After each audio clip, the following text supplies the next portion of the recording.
di tengah-tengah kita, lebih utama dari segala sesuatu. Tuhan memberkati orang yang tulus ikhlas. Bertindaklah tegas, kiranya Tuhan menyertai orang yang tulus ikhlas. 2 Tawaris 19 ayat 11b. Sahabat Iktus, orang seperti apa yang kita harapkan untuk menjadi teman atau mitra yang bisa diandalkan? Pastilah kita menginginkan orang yang tulus ikhlas. Istilah tulus ikhlas dapat diartikan baik, jujur, kredibel, lurus hati, dapat dipercaya, dan berguna. Inilah gambaran seorang yang selaras antara apa yang ada di dalam hati dan yang terucap, atau memiliki kesatuan antara pikiran dan tindakan. Yosafat adalah Raja Yehuda yang memiliki kehidupan rohani yang baik. Ia pun menata pemerintahannya secara teratur. Yosafat mengangkat hakim-hakim di seluruh negeri, di semua kota yang berkubu di Yehuda. Pesan yang diberikan kepada para hakim adalah pertimbangkan apa yang kamu buat, bukan untuk manusia, tetapi untuk Tuhan. Ayat yang ke-6.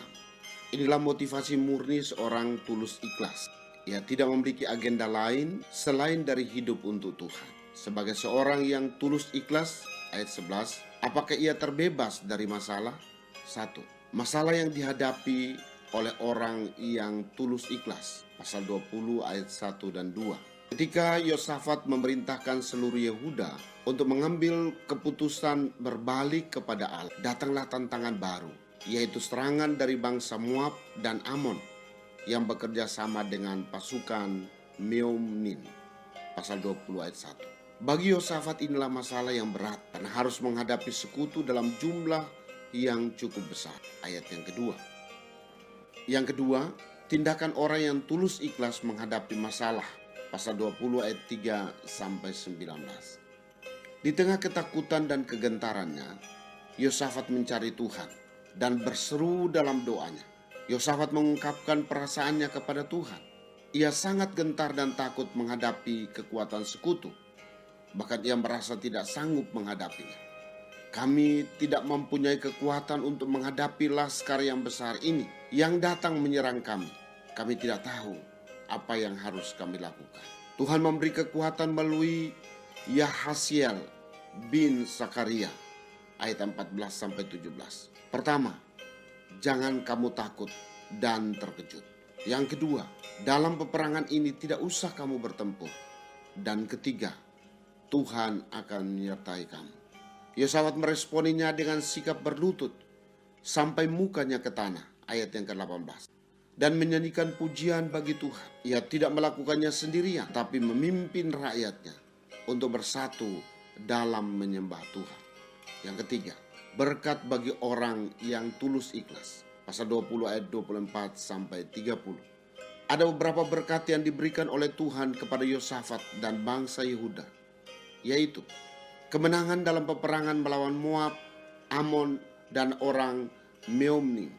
Meski nampaknya mustahil karena tidak berimbang, ayat 24. Memperoleh berkat jasmani, jarahan perang, ayat 25. Memperoleh nama baik di antara bangsa-bangsa sekitar, ayat 29. Dan memperoleh keamanan di dalam negerinya, ayat 30. Sahabat Iktus, tanda bahwa seorang memiliki kerohanian yang baik adalah ia hidup dengan tulus ikhlas. Tulus ikhlas didasari oleh motivasi yang benar dalam segala sesuatu yang dikerjakan, yaitu untuk Tuhan dan bukan untuk manusia. Seringkali demi kepentingan diri sendiri, kita tidak menjunjung nilai ketulusan dan keikhlasan. Padahal Tuhan memberkati pribadi yang tulus ikhlas. Tulus ikhlas bukan berarti tidak memiliki masalah. Tuhan dapat mengizinkan masalah berat menimpa saya, agar saya dapat menunjukkan ketulusan di hadapan Tuhan dalam sikap jujur bahwa saya tidak sanggup menghadapi masalah ini. Tetapi juga ketulusan membawa saya untuk mempercayai Tuhan sepenuhnya bahwa Ia sanggup menyelesaikannya bagi saya. Sahabat Iktus yang dikasihi Tuhan, Masalah berat apa yang saat ini saya alami dan saya tidak sanggup menanggungnya? Langkah apa yang dapat saya teladani dari Yosafat dalam mengatasi masalah? Dapatkah saya mempercayai Tuhan bertindak menggantikan saya untuk menyelesaikan masalah ini?